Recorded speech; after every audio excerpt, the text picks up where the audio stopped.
प्यारे बच्चों, हम देख रहे हैं मासिक मूल्यांकन अक्टूबर सत्र का जो आपका असाइनमेंट जारी किया गया है, आपको सभी को मिल चुका है। आप सभी सॉल्व कर रहे होंगे। इसका सॉल्यूशन जो है हम देखेंगे कक्षा 7 का हिंदी का विषय भी देखेंगे, इंग्लिश का भी देखेंगे, गणित का भी और विज्ञान का भी, सामाजिक विज्ञान और संस्कृति। ये सारे विषय इसी एक वीडियो में हम देखने वाले हैं, सारे सॉल्यूशंस को। तो चलिए स्टार्ट करते हैं पहले क्वेश्चन से। पहले क्वेश्चन में पूछा गया है हिंदी का, राज दरबारों में तो खुसरो का सम्मान था ही, पर वास्तविक सम्मान तो उन्हें अपने सादा जीवन और उच्च विचारों के कारण जन सामान्य से मिला था। यद्यपि दरबारों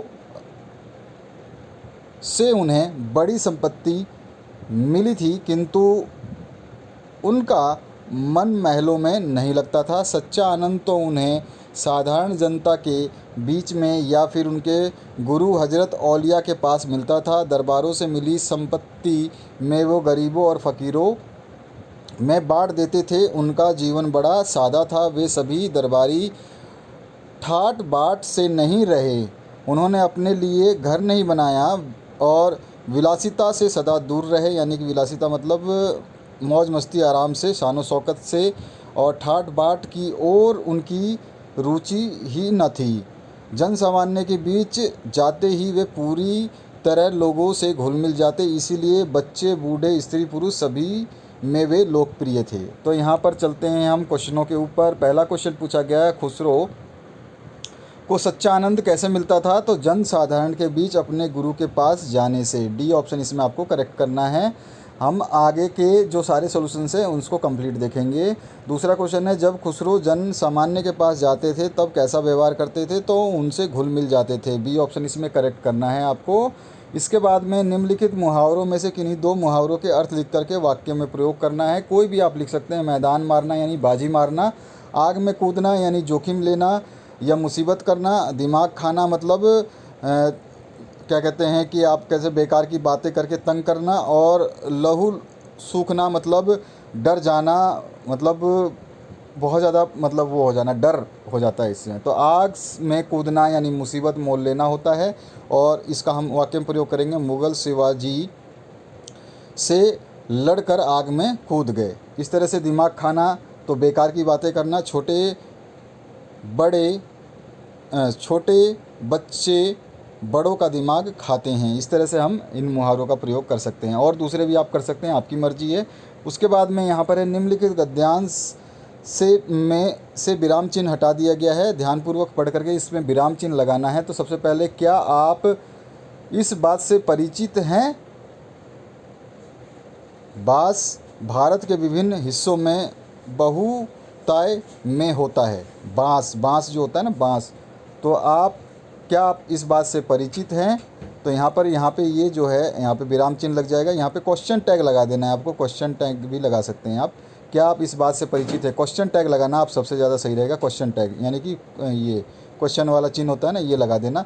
बाँस भारत के विभिन्न हिस्सों में बहुतायत में होता है, फुल स्टॉप लगा देंगे। और बाँसुरी बाँस से बनती है, यहाँ फुल स्टॉप लगा देंगे। काश मेरे पास भी एक बाँसुरी होती, यहाँ पे भी फुल स्टॉप लगेगा।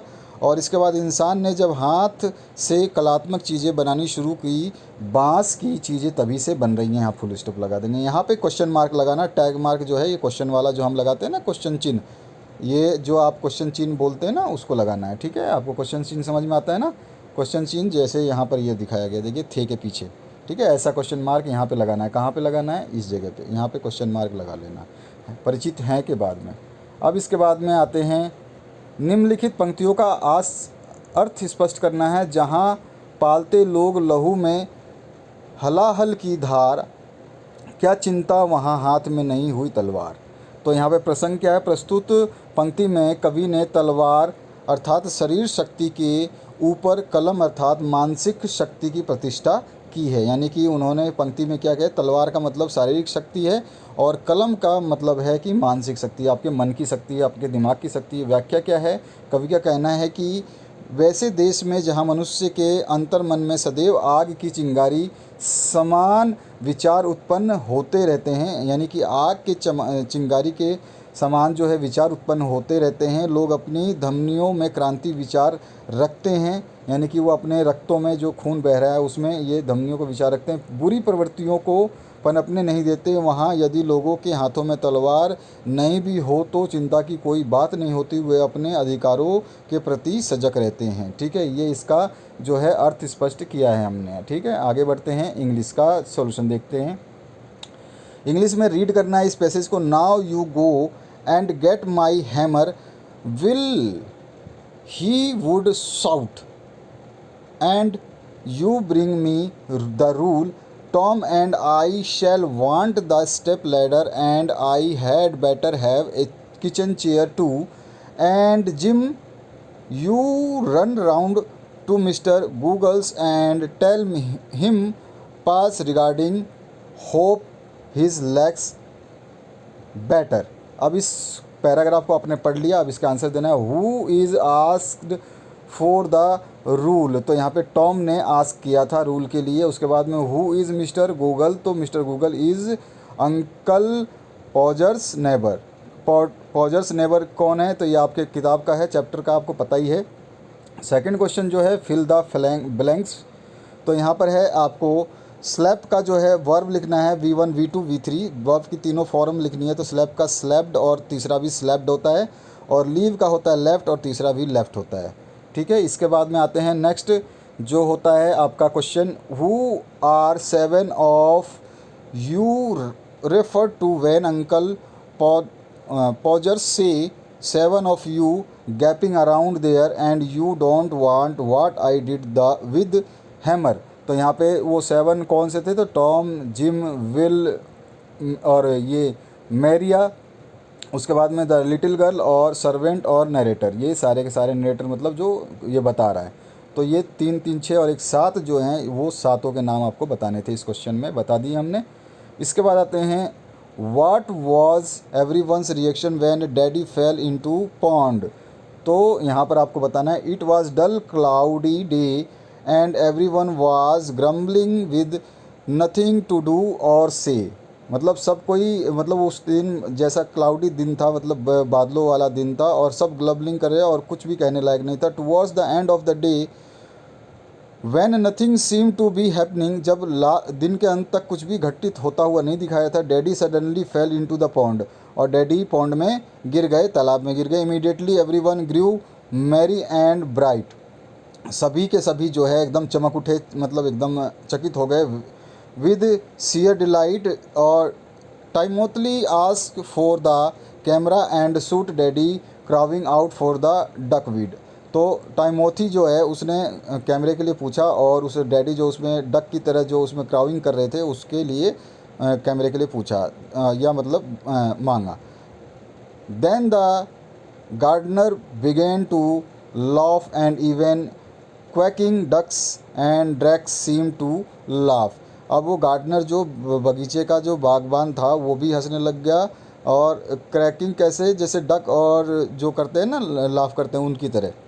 और there was not a thing that did not respond when daddy fell into pond, और वहाँ पे ऐसा कोई भी चीज़ नहीं था कि उनके गिरने से किसी ने रिस्पॉन्ड किया हो, यानी किसी ने उनका मतलब रिस्पॉन्ड मतलब अपनी तरफ से आगे आके नहीं करते हैं, वो नहीं किया। गणित है आपका, 35 छात्रों में 21 छात्र हॉकी खेलते हैं, बताइए कितने प्रतिशत हॉकी नहीं खेलते हैं। तो ऑब्वियस सी बात है 35 में से आपके 21 छात्र हॉकी खेलते हैं, तो यानी कि 35 में से 21 छात्र लगभग कितना हो गया, 35 में से 21 निकाल दीजिए। 35 में से 21 निकालेंगे, 35 में से आप 21 निकालेंगे तभी आंसर आएगा ना। तो यहाँ पर क्या है कि 35 है आपका, 35 में से 21 निकाल दीजिए तो आपके पास कितना बचा, आपके पास बचेगा 4 इधर से, और इधर से बचेगा आपके पास 1। 14 छात्र जो है हॉकी नहीं खेलते हैं और 35 टोटल हैं। तो 35 का जो 14 हम निकालेंगे 14 बटे में 35 करके, और इसको हम 100 से गुणा कर देंगे, तो इसको काटेंगे 35 को 7 दूनी 14 और 7 पंजे 35, ठीक है, और 7 दूनी 14, 2 से कट गया, और 5 20, 20 पंजे 100, तो 20 गुणा 2 कितना होता है 40%। तो 40% बी ऑप्शन इसका करेक्ट हो गया। ठीक है, इस तरह से हम निकाल लेंगे।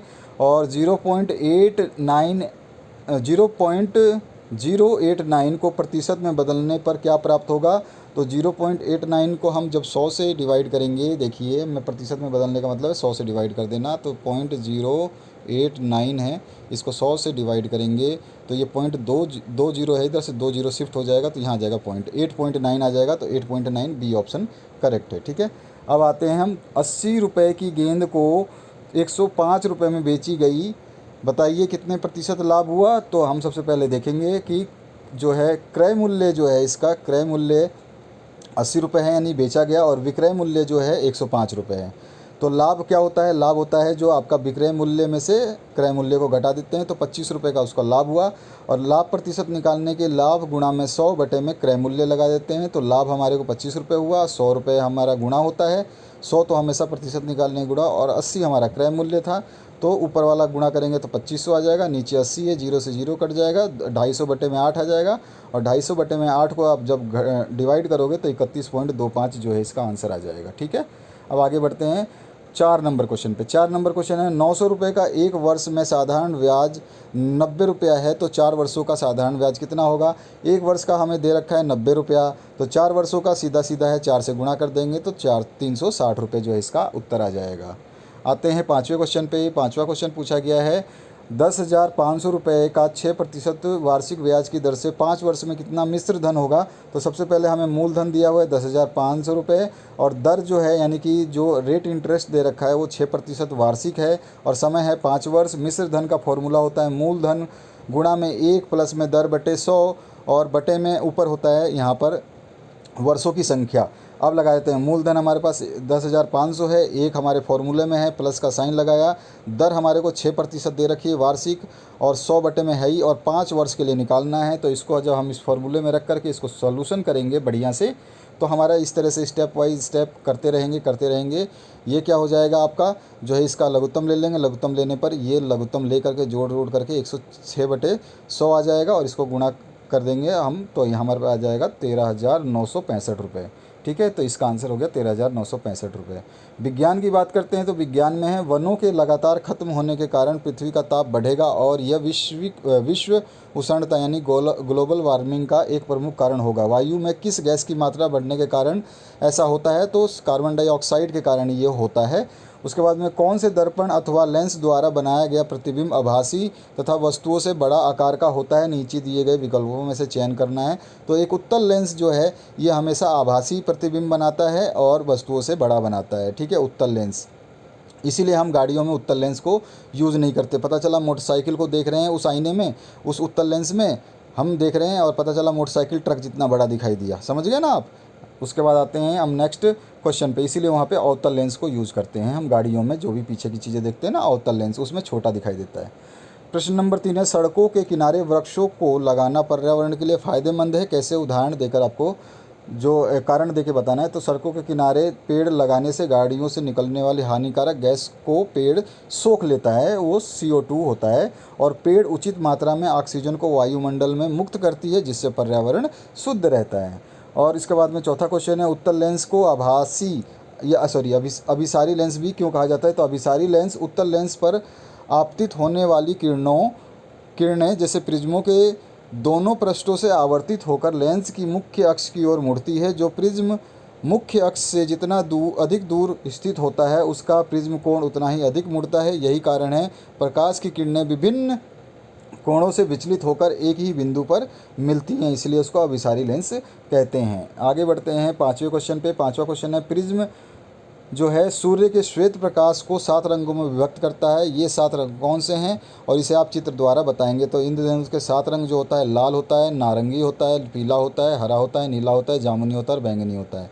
ये हमारे पास 7 रंग होते हैं इंद्रधनुष में, और ये इंद्रधनुष के 7 रंग जब मिल जाते हैं तो बोला जाएगा कि कौन सा रंग बनता है, तो हमारा सफ़ेद रंग बनता है। सफ़ेद रंग से मिल कर के जो है ये 7 रंग बने हुए हैं, या बोल सकते हैं आप इन 7 रंग से मिलने के बाद में एक सफ़ेद रंग बनेगा। ठीक है, और जो काला रंग होता है, काला रंग का मतलब होता है कि वहाँ पे कोई भी रंग नहीं है, मतलब ये 7 रंग नहीं होंगे तो काला हो जाएगा, यानी कि absence of colour is known as black colour और presence of all colour is known as white colour. सफ़ेद कलर का मतलब है सभी रंगों का